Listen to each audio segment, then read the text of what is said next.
Okay, so ready to dive in. Today, we're tackling industrial wastewater treatment in Malaysia. Definitely on that topic. Yeah, and we're lucky enough to have this in-depth document from Metahub Industries to guide us. They've been in the waste management game in Malaysia for almost 2 decades. Yeah, they really know their stuff. Exactly. And whether you're listening because you own a business, you're thinking about investing, or you just care about, the planet, Right. we're going to break down the essential stuff you need to know. Absolutely. And it's essential for Malaysia, especially now with so much economic growth. As their manufacturing sector grows, Right. how they deal with industrial wastewater, it's a really big deal. And Metahub, they get right to it.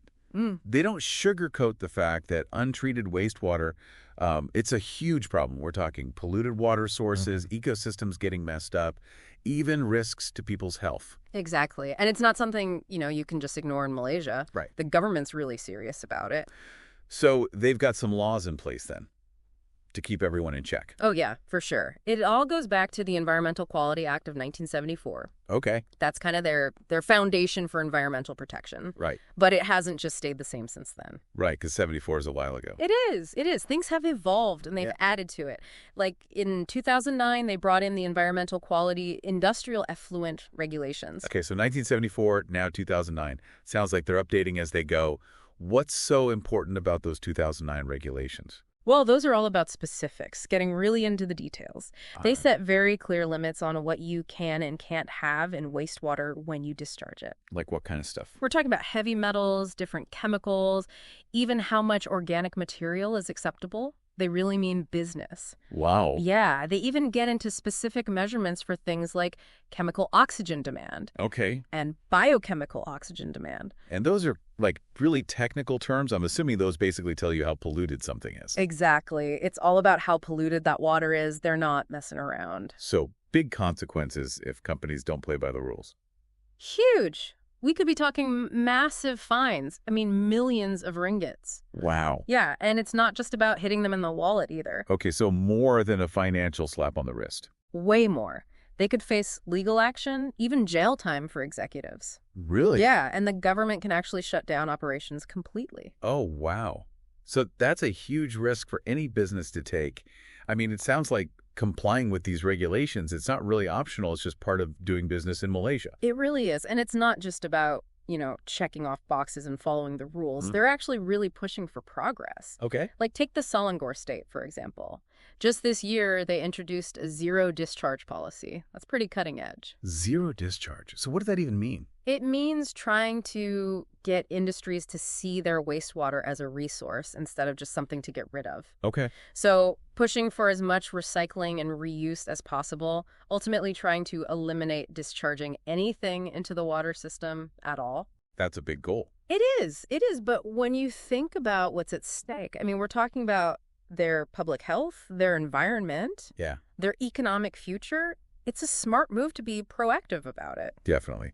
So let's say you're a business owner in Malaysia and you want to do things right by the book. What kind of wastewater are we even talking about here? Is it all the same? That's a great question because no, not all wastewater is created equal. Okay. Metahub breaks it down into 3 main types: chemical waste, biological waste, and thermal waste. And I'm assuming each one has its own challenges when it comes to treatment. For sure. Right. So we've got these different types of industrial wastewater, each one kind of its own beast. How do they even begin to tackle that? What does the treatment process actually look like? Well, Metahub, they've got a pretty clear roadmap for treatment. They break it down into 3 main stages. 3 stages, okay. So that sounds pretty thorough. Walk me through it. What's the first step in this whole wastewater cleanup operation? So the first stage is all about removing the solids, the big stuff. Okay. Metahub calls this primary treatment. Primary treatment. So like the first line of defense. Exactly. Think of it like, when you use a strainer to get the chunks out of your juice? Right. It's kind of like that. They use screens and filters to remove large debris. Okay. And then they use sedimentation tanks to let the heavy stuff settle to the bottom. Okay, so get rid of all the really obvious stuff first. But then what about like the contaminants that you can't see? I imagine those are a little trickier to deal with. Yeah, absolutely. And that's where stage 2 comes in, secondary treatment. Okay.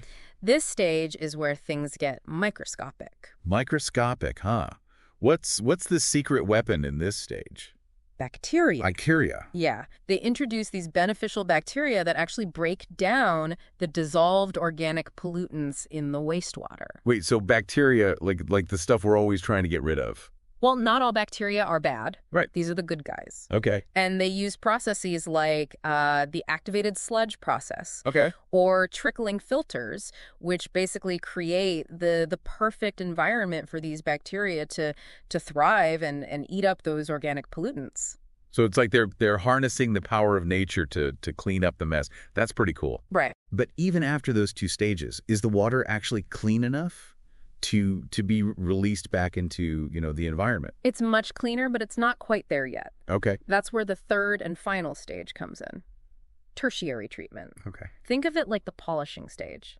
Okay, so what's involved in this final polish? Well, they'll use these advanced filtration systems, they're like superfine coffee filters, basically, to get rid of even the tiniest particles. And then they might use things like UV light or chlorine to disinfect the water, to kill off any remaining pathogens. So really pulling out all the stops to make sure that water is as clean as it can be before it's released. Absolutely. Sounds like a very thorough process. It is. But let's talk about something we haven't touched on yet, and that's sludge. Sludge. Yeah. Not the most glamorous topic. Not really. But definitely an important one. Oh, for sure. What are some of the ways that they're handling this sludge? So they've got a few options. Sometimes they just incinerate it at super high temperatures, which really reduces the volume. Okay. But they're also looking into some more sustainable options, like actually treating the sludge so it can be used as fertilizer. Wait, fertilizer? You're telling me they're turning waste into something that can help plants grow? Exactly. That's wild. It might sound a little strange, but when it's treated properly, this biosolid, it's actually full of nutrients. Okay. So it can be really good for agriculture. That's amazing. Yeah. And it seems like a much, much better solution than just burning it. Definitely a lot better. So we've talked about, the regulations, the stages of treatment, but how do these companies in Malaysia make sure they're actually doing everything right? Like, is there a way to monitor this whole process in real time? Oh, yeah. That's where technology really comes in. Okay. Metahub, they're big on using real-time monitoring systems. Okay. We're talking sensors, data analysis, the whole 9 yards. They can track the quality of the wastewater through every single step of the process. They've got their fingers on the pulse the whole time. Exactly. If there's some kind of spike in pollutants or, if something's just not working right, they know about it instantly and can take care of it. Okay. It's all about staying ahead of the game. Right. Get ahead of those problems. Exactly. So that's got to give those businesses some peace of mind. Yeah. Knowing that they're not going to have any, nasty surprises down the line. But is there like a one-size-fits-all approach to this? Or do different industries require different solutions? That's a really important point to bring up because every industry, every factory is different. Right. What works for, a food processing plant isn't going to be the best thing for a textile factory or an electronics manufacturer. Right. Metahub really stresses that you've got to tailor the approach. So customization is key. What are some of the things that they would look at to decide, like, what type of treatment system a company needs? It all comes down to understanding exactly what kind of wastewater they're dealing with, how much of it there is, and what their specific discharge permits allow. Right. It's all about finding that perfect fit for each company's situation. But let's be real for a second. There are always going to be some businesses out there trying to cut corners, even with, all this at stake. So what happens then? What about those companies that just don't comply? Well, that's where those Malaysian regulations we talked about, those really come into play. Right, they're serious business. Yeah, they're a powerful deterrent. We touched on them earlier, but it's probably worth reminding everyone just what those consequences look like. So for those companies in Malaysia that don't comply with these wastewater treatment regulations, what are they facing? It's not pretty. Like we said, the fines, they can be huge. We're talking millions of ringgits, sometimes even up to RM 10 million. Wow. And it's not just about the money. They can face some serious legal trouble. Okay. Even jail time for executives. So it's not just a slap on the wrist. They're not afraid to hold people accountable. Nope. That's a whole other level of serious. Yeah, it is. And beyond that, the government can just shut down their whole operation. Really? Yep. That means no more production at all. Wow. That can be devastating for a business. That's a big deal. And that's really sending a message For sure. that this is important to them. Absolutely. And that's not even to mention what it would do to a company's reputation if they got caught polluting. Oh, yeah, absolutely. That's another huge consequence. Right. It can have really long-term effects. Because these days, people really care about this stuff. Consumers are way more environmentally conscious now than they used to be. Oh, yeah, for sure. And once a company gets a reputation for polluting, that's really hard to shake. Yeah, that's not a PR situation you want to be in. Nope. So it seems like Malaysia is really coming at this from all sides, strict regulations, they're using proactive monitoring, they're focused on innovation. It's pretty impressive. Yeah, it's really interesting. And I think it's really cool is that they seem really dedicated to always finding ways to improve. Okay.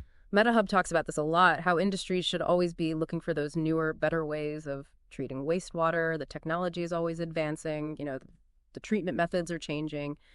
And Malaysia seems like they're really embracing that. It's about staying ahead of the game. Exactly. And finding those solutions that are good for business, but also good for the planet. Right. It's not an either-or situation. Exactly. And that's what makes this whole field so interesting. It's not just about fixing problems. It's about finding those opportunities to build a better future, a more sustainable future. Well said. And that's a message that goes way beyond Malaysia. So to our listener, if you're in an industry that produces wastewater, whether it's manufacturing, food processing, anything, remember that responsible wastewater treatment, it matters. It's about safeguarding our planet, making sure it's healthy for everyone. Couldn't have said it better myself. Being responsible, that's what it's all about. This has been a fascinating look into industrial wastewater treatment in Malaysia. We've covered the challenges, the solutions, and really highlighted why this matters, not just to one country, but to all of us. That's it for today's deep dive. Until next time, keep learning and keep those questions coming.